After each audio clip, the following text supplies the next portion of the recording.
Cerita Malam Misteri. Kembali lagi bersama saya Abi Juna. Kali ini saya akan bercerita sendiri. Saya tidak ditemani oleh dua orang rekan saya. Ini edisi khusus, saya akan cerita tentang cerita turun-temurun dari daerah Minangkabau, Sumatera Barat, yaitu orang Bunian. Seperti kisah legenda yang sudah melekat kuat di kalangan masyarakat Melayu, khususnya daerah Minangkabau, tentang orang Bunian yang melegenda turun-temurun dari zaman ke zaman. Legenda ini tidak pernah terungkap sampai sekarang, tapi sudah banyak kejadian orang yang hilang, berpindah dimensi, masuk ke dunia mereka. Orang Bunian ini dipercaya yaitu sosok makhluk gaib ya, yang hampir keseluruhannya menyerupai manusia secara fisiknya. Orang Bunian itu sendiri mendiami hidup di daerah pegunungan, daerah perbukitan, hutan, ya mungkin daerah pekuburan atau bekas-bekas gedung-gedung tua. Dalam kepercayaan agama, khususnya agama Islam, sebagian ustadz, ulama, atau kiai mungkin berpendapat orang Bunian ini adalah dari golongan bangsa jin. Dan mereka kehidupannya ya seperti manusia sendiri. Mereka juga nikah, kawin, beranak pinak, mereka juga makan, mereka juga ada aktivitas sehari-hari. Mungkin ya bekerja, mungkin bisa jadi. Saya juga nggak tahu ya, karena saya belum pernah masuk ke dunia mereka. Nah, dulu tuh pernah ada kejadian yang saya baca di sebuah artikel. Jadi pengakuan orang yang pernah hilang masuk ke dunia mereka, tapi ya udah balik lagi. Dicari sama orang pintar ya, akhirnya ketemu. Nah, dia juga mengatakan di sana itu mereka kayak kita, tapi dia nggak ada ini loh, belahan bibir sini mereka.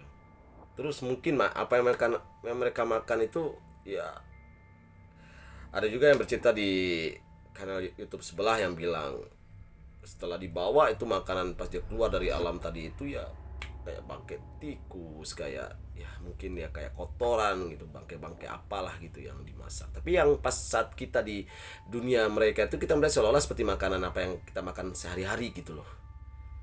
Ya jangan sampai kejadian ya buat kalian yang mungkin yang udah ada pengalaman pernah masuk ke dunia mereka, mungkin bisa ditulis di kolom di bawah ini. Jadi mereka itu bisa menggoda kita. Menggoda artian itu ya misalnya kita tersesat di sebuah hutan misal. Terus dia akan menyerupai kayak misalnya kayak orang yang pernah kita kenal atau siapa gitu ya. Soalnya berteman dulu sama kita, ujung-ujungnya apa, kita seperti terhipnotis dan kita secara otomatis pindah ke alam mereka. Dan mereka tuh juga seperti menyebarkan aroma khas gitu, yang mana nanti kita akan kayak hidung kita itu pencium itu akan tertarik apa nih ya, atau dengan bunyi-bunyian ya. Kali di gunung pernah ya kita dengar itu ada kayak bunyi gamelan lah, apalah gitu ya, atau bunyi suling atau apa ya. Kalau mungkin kalian yang hobi mendaki gunung mungkin ya udah paham kali ya, ya nggak usahlah diikuti dari mana nih sumber suara ini. Kadang ada orang yang penasaran, yang kepo tuh, yang baru perdana mendaki gunung, terus mereka juga dia ngikutin itu arah itu bunyi apa. Jangan saya sarankan jangan ya. Terus orang Bunian dalam pandangan peneliti juga berpendapat beda. Ada sebagian peneliti tadi itu yang dari luar negeri itu mengatakan bahwasanya orang Bunian ini adalah sosok manusia kerdil, manusia purba. Nah, mereka itu kayak hidup itu di dalam goa-goa atau dalam hutan-hutan gitu. Dulu tuh kan ada yang sempat yang viral video YouTube. Jadi kayak pemotor motor-motor cross gitu ya, trek. Dia nge-trek tuh di dalam hutan. Nah, kan ada tuh kelihatan pas mereka lagi laju itu ada yang lagi lari tuh, pasti kejar kan sampai mereka jatuh kaget. Nah, hilang tuh di dalam rumput ilalang. kalau saya nggak salah ya, mohon maaf kalau saya nggak salah, itu kejadian di daerah Aceh. Nah, di daerah sana yang pernah saya baca, yang pernah saya dengar juga, itu dinamakan Uhang Pandan. Uhang Pandan kalau nggak salah namanya. Dia Uhang itu orang artinya. Nah, terus ada juga mengkaitkan bahwasanya tragedi kejadian kecelakaan pesawat yang jatuh di di daerah hutan pedalaman itu, yang sampai nggak ditemukan lagi awak dan penumpangnya. Itu bisa jadi ada sebagian orang berpendapat mereka itu ada yang dibawa langsung pindah alam gitu, ke alam bangsa-bangsa jin tadi atau bangsa bunyian tadi. Terus ada juga pendapat mistik nih, apa sih orang halus ini, orang bunian tadi. Nah, dipercaya sebagai makhluk halus atau ya dari golongan bangsa jin. Nah, terus mereka juga memiliki kekuatan supranatural, mampu berpindah alam ke alam kita, alam manusia.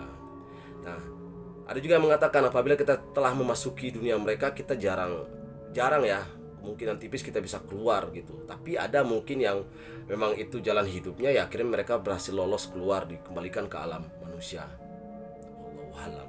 Terus apabila kita melihat misalnya di hutan, itu misalnya kalau ada kadang dia nyaru gitu, manggil-manggil, kadang ada yang manggil-manggil nama kita, terus kita dipanggil.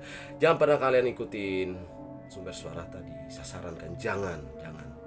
Terus konon katanya sebuah tragedi hilangnya pesawat juga dikait-kaitkan dengan kejadian seperti itu. Jadi untuk cerita pendek kita pada malam hari ini mungkin sampai di sini ya. Maksudnya saya menceritakan bahwasanya orang bunian itu, kenapa ya dibilang orang bunian? Mungkin yang kalau menurut versi ceritanya, bunian itu artinya bunyi, orang bersembunyi kalau bahasa Minangnya. Jadi orang yang bersembunyi di dalam hutan-hutan. Ya, bisa jadi. Kenapa dia dikatakan orang ya? Karena secara fisiknya itu hampir menyerupai manusia. Terus kalau saya secara pribadi percaya nggak percaya, ya tapi dulu saya pernah juga kejadian, pernah melihat. Tapi yang saya lihat itu apakah itu benar orang bunian apa enggak, saya juga nggak tahu. Ya dulu itu saya sering iseng lah main ke hutan itu, nembak burung apa segala macamnya. Ya kadang di siang bolong itu saya ngelihat kayak, oh kali ini tukang kebun, saya orang-orang berkebun gitu kan. Tapi saya perhatiin kok pakaiannya beda, gak kayak layak kayak kita umumnya gitu loh, pakaiannya putih terus kayak jubah dalam gitu ya. Nah mereka tuh nggak napak. Tapi untung waktu itu saya nggak seperti terhipnotis, saya ngikutin dia, ngejar dia tuh nggak. Saya ngeliatin aja dari jauh. Pas dia melipir dari pinggir hutan itu kan, mau nyebrang sebuah sungai kecil ya, aliran sungai kecil itu. Pas di sana itu langsung hilang. Saya cuma ngeliatin aja. Mungkin kali dia tahu nih saya lagi merhatiin. Saya liatin terus. Ya udah, ada nggak nemu lagi. Wah, saya buru-buru tuh. Udah, saya mau balik lagi aja, balik pulang. Bisa jadi seperti itu. Oke, terima kasih ya buat kalian yang udah pantengin video ini. Jangan lupa nanti ditonton lagi video episode selanjutnya. Bakalan masih banyak cerita-cerita misteri kita yang lebih menarik lagi yang akan Anda tonton. Dan tunggu tanggal mainnya pas saat kita explore keluar. Jangan lupa selalu disupport Cerita Malam Misteri Channel. Dan jangan lupa juga di subscribe, like, comment, and share. Bye-bye. Terima kasih. Hati-hati. CCTV Gaib.